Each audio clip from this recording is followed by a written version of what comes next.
Hey folks, Alan Saunders here from SteelersNow.com at Mercedes-Benz Stadium in Atlanta, where the Pittsburgh Steelers just wrapped their 2023 preseason, finishing 3-0, unbeaten in the preseason with a 24-0 win over the Atlanta Falcons. And not only did the Steelers win, because let's be honest, nobody really cares about who wins and loses in the preseason, the Steelers once again looked outstanding, doing it particularly with their starters. Now, the Falcons did not play their first team, so they did not get a true competitive test going up against some of the 2s and 3s for Atlanta, but the first team offense and defense were both flawless, with Kenny Pickett and company scoring 2 touchdowns on 2 drives for the second straight game, giving them 5 touchdowns and 5 drives this preseason. The Steelers' first team defense had 2 3-and-outs and another punt. They haven't given up a touchdown or a single point all preseason. It's been an incredibly successful preseason for the Pittsburgh Steelers.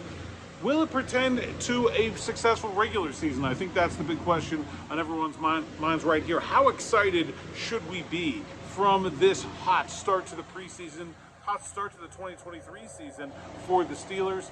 Remember last year, they went 3-0 in the preseason last year as well, before stumbling out of the gate and ending up 9-8 in 2022. The Steelers, as an aside, have now won 6 straight preseason games, tying the Las Vegas Raiders. That's the current NFL best mark, as the AFC North rival Baltimore Ravens had their 24-game win streak snapped by the Washington Redskins earlier this week. Like I said, nobody really cares about winning in the preseason. It's about being able to carry that winning over into the regular season. I think we saw some strong signs for that tonight. First of all, this is an Atlanta team that really is very successful at running the football. They were not at all today, even though, again, they did not play their starters. But even later into the game, when some of the Steelers' backups were in there and third stringers were in there, the Falcons were not able to run the ball at all.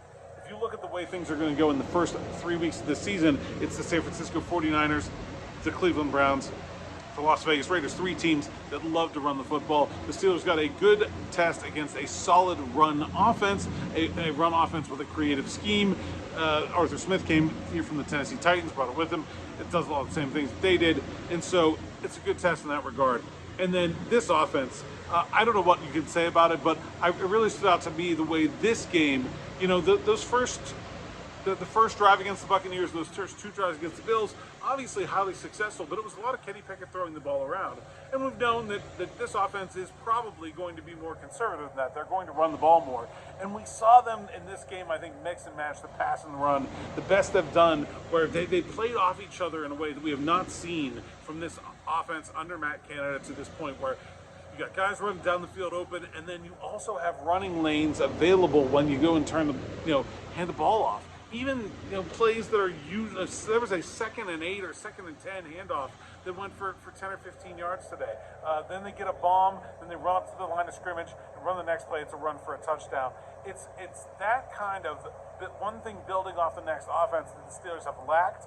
Obviously, they're executing against backups here in Atlanta, but it shows what this offense can be, and I don't really think there's any reason that they can't continue that as they move into the regular season. They do have a long layoff now, 16 days in between games, as they will not play again until September 10th at Acrisure Stadium when the San Francisco 49ers come to town. In between now and then, a bunch of practices, and cutdown day is Tuesday.